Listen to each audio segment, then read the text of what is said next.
O Senhor esteja convosco. Proclamação do Evangelho de Jesus Cristo, segundo João. Houve uma festa dos judeus e Jesus foi a Jerusalém. Existe em Jerusalém, perto da Porta das Ovelhas, uma piscina com 5 pórticos, chamada Betesda em hebraico. Muitos doentes ficavam ali deitados, cegos, coxos e paralíticos. De fato, um anjo descia de vez em quando e movimentava a água da piscina, e o primeiro doente que aí entrasse, depois do borbulhar da água, ficava curado de qualquer doença que tivesse. Aí se encontrava um homem que estava doente havia 38 anos. Jesus viu o homem deitado e, sabendo que estava doente há tanto tempo, disse-lhe: "Queres ficar curado?" O doente respondeu: "Senhor, não tenho ninguém que me leve à piscina quando a água é agitada. Quando estou chegando, outro entra na minha frente." Jesus disse: "Levanta-te, pega a tua cama e anda." No mesmo instante, o homem ficou curado, pegou a sua cama e começou a andar. Ora, esse dia era um sábado, por isso os judeus disseram ao homem que tinha sido curado: "É sábado, não te é permitido carregar tua cama." Ele respondeu-lhes: "Aquele que me curou disse: pega a tua cama e anda." Então lhe perguntaram: "Quem é que te disse? Pega a tua cama e anda." O homem que tinha sido curado não sabia quem fora, pois Jesus se tinha afastado da multidão que se encontrava naquele lugar. Mais tarde, Jesus encontrou o homem no templo e lhe disse: "Eis que estás curado, não voltes a pecar, para que não te aconteça coisa pior." Então o homem saiu e contou aos judeus que tinha sido Jesus quem o havia curado. Por isso, os judeus começaram a perseguir Jesus, porque fazia tais coisas em dia de sábado. Palavra da salvação.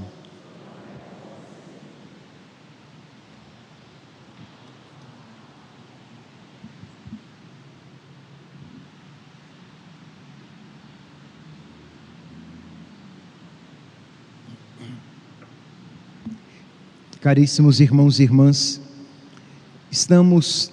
desde ontem, nós estamos ouvindo a proclamação do Evangelho de São João.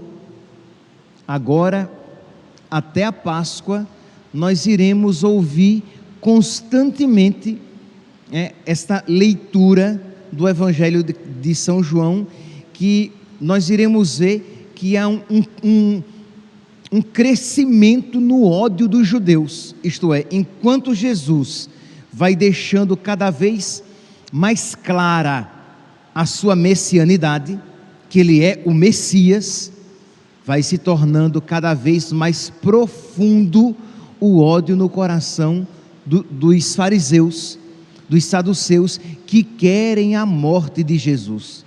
Isto é, não obstante as coisas boas que Jesus tem feito, o ódio cresce cada vez mais. Não obstante Jesus deixar cada vez mais clara a sua divindade, isto é, que ninguém fez as coisas que ele estava fazendo, que não tinha como não reconhecer algo de sobrenatural em tudo aquilo que ele estava fazendo. Não obstante tudo isso, existia uma decisão má no coração dos fariseus e saduceus, que queriam a morte de Jesus. Isto é, aquilo que nós chamamos de pecado contra o Espírito Santo. Isto é, uma decisão no mal. Você se endurece no mal e se fecha totalmente à graça. Então este fechamento à graça vai se tornando cada vez maior, e este endurecimento cada vez mais evidente no coração dos judeus, dos fariseus e dos saduceus. E nós veremos isso no decorrer das leituras até a Semana Santa. Pois bem, hoje nós vemos aqui Jesus que realiza mais um sinal, mais um milagre para mostrar que Ele é o Messias, para chamar à fé aqueles que estavam afastados. Mas existe uma particularidade neste sinal, neste milagre de hoje, porque se vocês pegarem os evangelhos, até mesmo o evangelho de São João, mas se vocês pegarem Mateus, Marcos e Lucas e São João, vocês verão que em todos os milagres de Jesus existe uma manifestação de fé. A pessoa que vai receber aquele milagre, ela manifesta uma fé pequena, ok?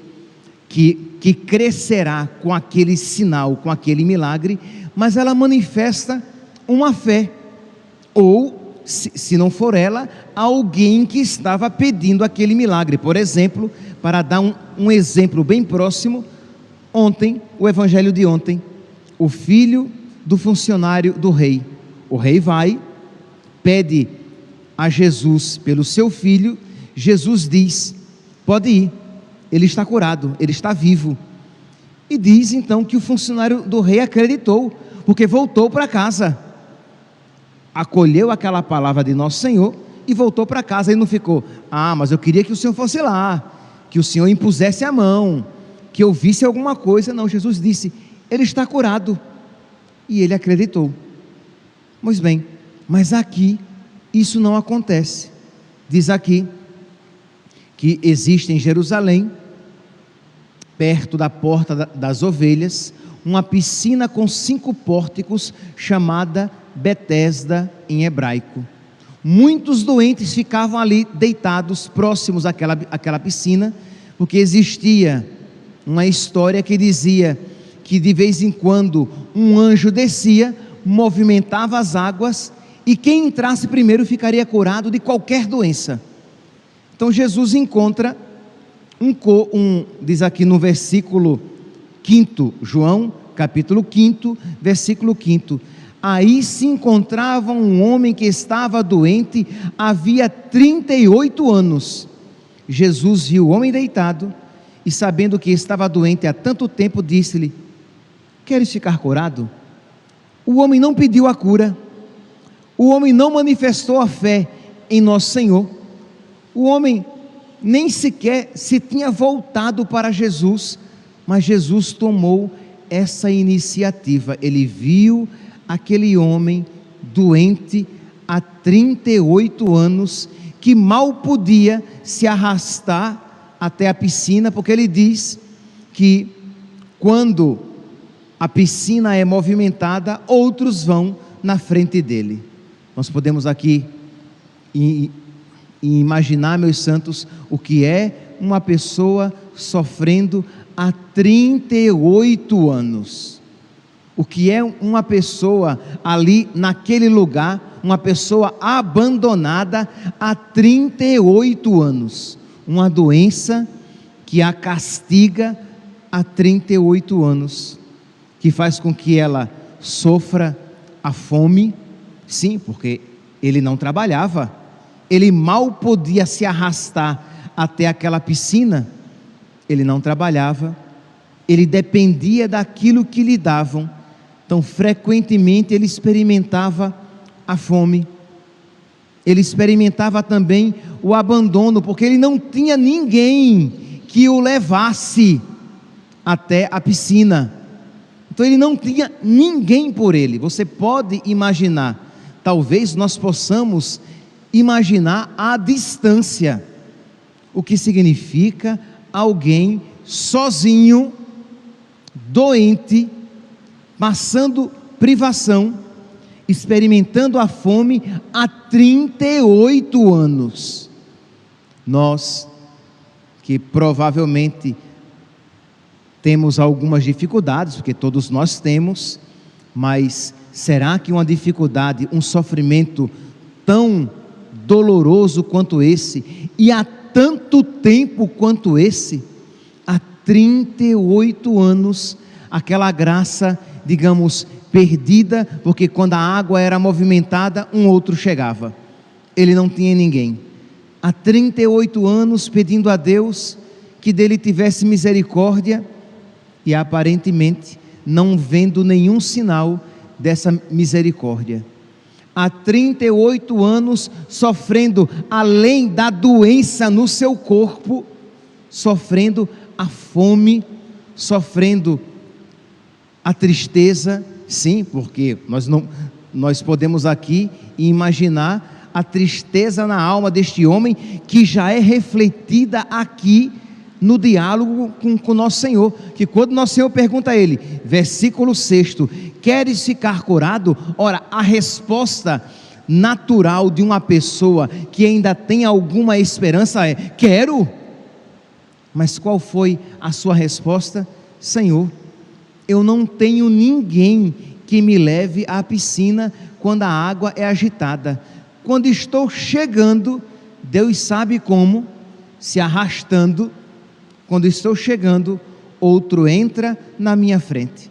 Isto é uma resposta de desespero, é uma resposta sem esperança, porque quando Jesus pergunta, queres ficar curado? A resposta esperada é, quero, Senhor.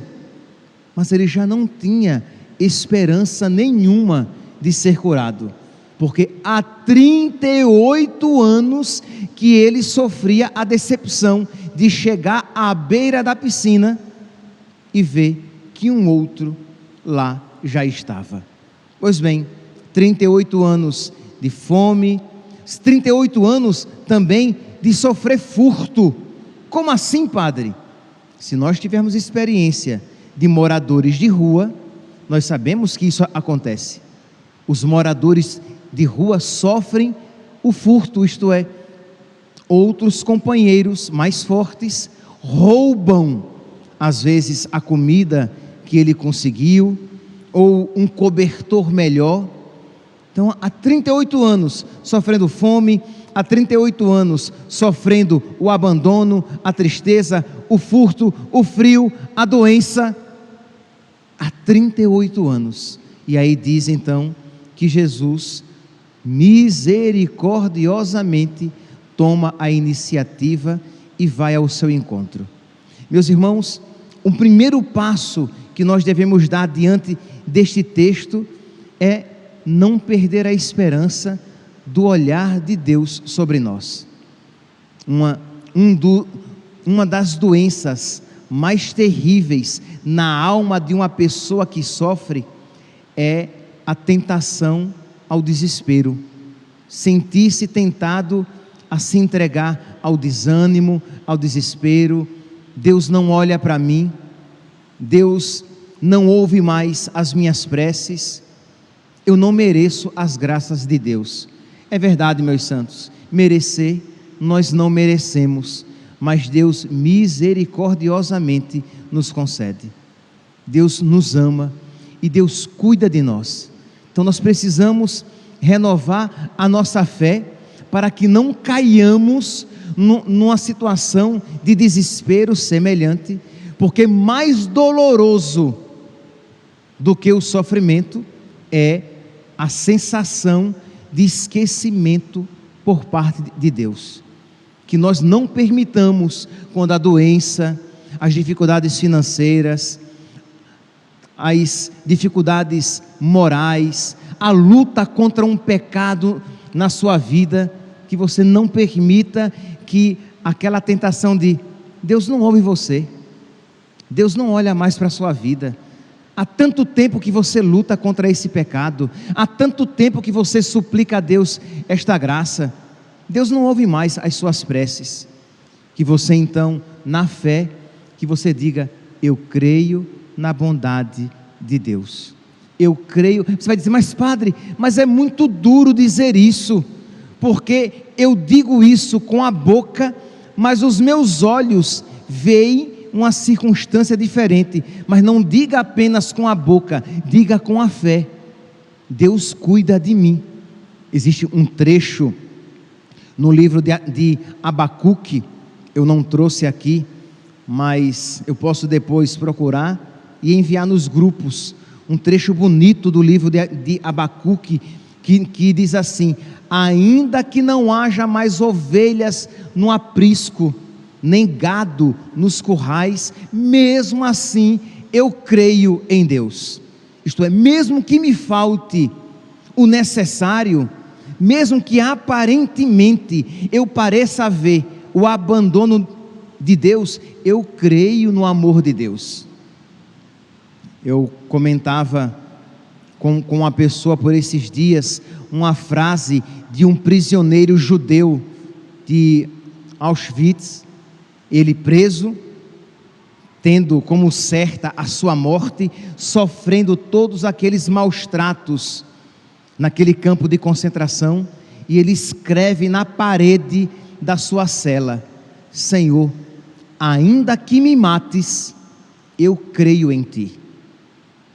Isto é, ainda que o Senhor permita a minha morte, ainda que eu venha perder a minha vida, eu creio em ti. Isto é uma fé poderosa, de você dizer: Senhor, com a tua graça, independentemente do que me aconteça, eu creio no teu amor. Quem aqui está disposto a fazer uma prece semelhante? Quem aqui está disposto a dar essa alegria ao coração de nosso Senhor? Sim, porque é uma alegria, porque não há, uma das maiores tristezas que nós podemos dar ao coração de nosso Senhor é duvidar do seu amor. Como é que nós podemos duvidar do amor de Deus olhando o crucificado? Não há maior amor do que aquele que dá a vida pelos seus amigos. Ora, como é que nós podemos duvidar então do amor de Deus? Então, se nós queremos dar a alegria a nosso Senhor, digamos confiando na sua graça, na graça dele. Digamos confiando na sua graça: Senhor, independentemente do que me aconteça, eu creio no teu amor, na tua bondade e na tua providência. Esta é uma fé que alegra o coração de Deus.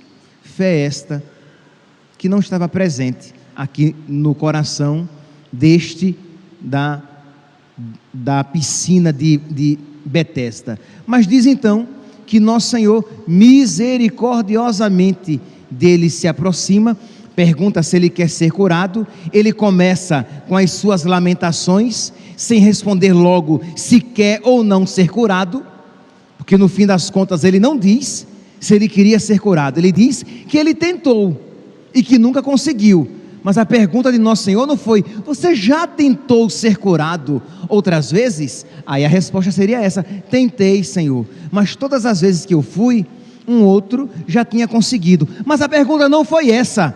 A pergunta foi: você quer ser curado? E ele não respondeu àquela pergunta, porque estava ensimesmado na sua dor, estava tomado de tristeza. O beato Carlo Acutis, ele tem uma frase bonita, ele diz assim, até copiei para não esquecer: a tristeza é o olhar para si, a felicidade é o olhar para Jesus. Então, quando você tem um olhar voltado para si, simplesmente, quando você está ensimesmado, ensimesmada numa situação de sofrimento, você vê apenas dor, você vê apenas escuridão, você vai ser tomado simplesmente, revestido simplesmente pela sua dor, porque é da sua dor que você nutre, é da sua dor que você se nutre, porque você está ensimesmado e fechado na sua dor. Mas quando você direciona os seus olhos para Jesus, você pode então compreender a felicidade, encontrar a felicidade. Mas este homem estava preso na sua dor. Jesus pergunta: você quer ser curado? E ele não sai da sua dor, lambendo as suas feridas, como um cão lambe as suas chagas. E nós muitas vezes assim nos encontramos quando estamos sofrendo. Ficamos tão presos nos nossos problemas que não conseguimos nos abrir para a fé. Então Jesus, mesmo sem ele pedir, mesmo diante daquela pergunta de Nosso Senhor, Jesus diz: levanta-te, pega a tua cama e anda. E diz então que ele nem sabia ainda quem era aquele homem. Ele pegou a cama e foi-se embora. Os judeus se encontraram com ele, carregando a cama em dia de sábado, perguntam a ele quem deu a ele permissão de carregar a cama. Ele disse: olha, aquele, eu nem sei quem foi, aquele que me curou, disse: pega a tua cama e anda. Então, eles perguntaram: e quem te disse, pega a tua cama e anda? O homem que tinha sido curado não sabia quem fora. É depois que ele se encontrará novamente com Nosso Senhor e que ele vai descobrir quem é Jesus. E Jesus que lhe diz, e com esta frase, com esta reflexão eu quero terminar a homilia, e Jesus que lhe diz essa frase tão profunda, diz: mais tarde, Jesus encontrou o homem no templo e lhe disse: eis que estás curado, não voltes a pecar, para que não te aconteça coisa pior. Mas, meus irmãos, que coisa pior poderia acontecer a um homem que sofrera 38 anos? Fome, a doença, o frio, o furto, a tristeza, o abandono, a solidão. Que sofrimento maior poderia acontecer? Ora, se os seus olhos estão voltados apenas para você, você vai dizer: nada de pior poderia lhe acontecer. Mas se os seus olhos estão voltados para Jesus, você vai dizer: o pior que poderia lhe acontecer é perder Jesus por toda a eternidade. Meus irmãos, para um coração que não tem fé, perder Jesus é uma coisa qualquer. Para um coração que não tem fé, não ir para o céu é apenas uma frugalidade. Mas para um coração que crê, perder o céu é perder a condição da possibilidade da verdadeira felicidade. E eu nem estou falando aqui de: padre, a coisa pior que poderia acontecer a ele é ir para o inferno. Sim, sem dúvida, mas digamos que não é. Digamos que houvesse a possibilidade de um lugar em que não fosse o inferno, mas que fosse de uma felicidade natural, que não fosse o céu. Isto já seria o inferno. Isto é não ter Deus. É porque nós não compreendemos o que é o céu, de modo que nós tememos o inferno, mas o nosso coração não se alegra pela possibilidade do céu, da felicidade perfeita, do contemplar a Deus, do estar com Deus, do experimentar a felicidade divina.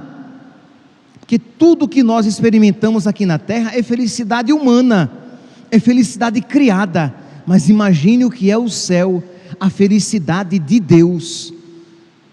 Imagine toda a felicidade que já se experimentou neste mundo. Imagine toda a felicidade que todas as pessoas no mundo já experimentaram e já experimentarão. Imagine que se nós pegássemos toda esta felicidade, juntássemos e dessemos a uma pessoa, esta felicidade ainda seria uma felicidade humana, e esta felicidade ainda estaria aquém, não seria 1% da felicidade que Deus tem reservada para nós. Então nós precisamos pedir a Deus que Ele encha o nosso coração com a fé na sua bondade, sim, para que nós não caiamos no desespero, como este homem do Evangelho de hoje, mas uma fé também nas suas promessas, e principalmente na promessa do céu, que nós possamos dizer, como tantos santos diziam: existe um céu.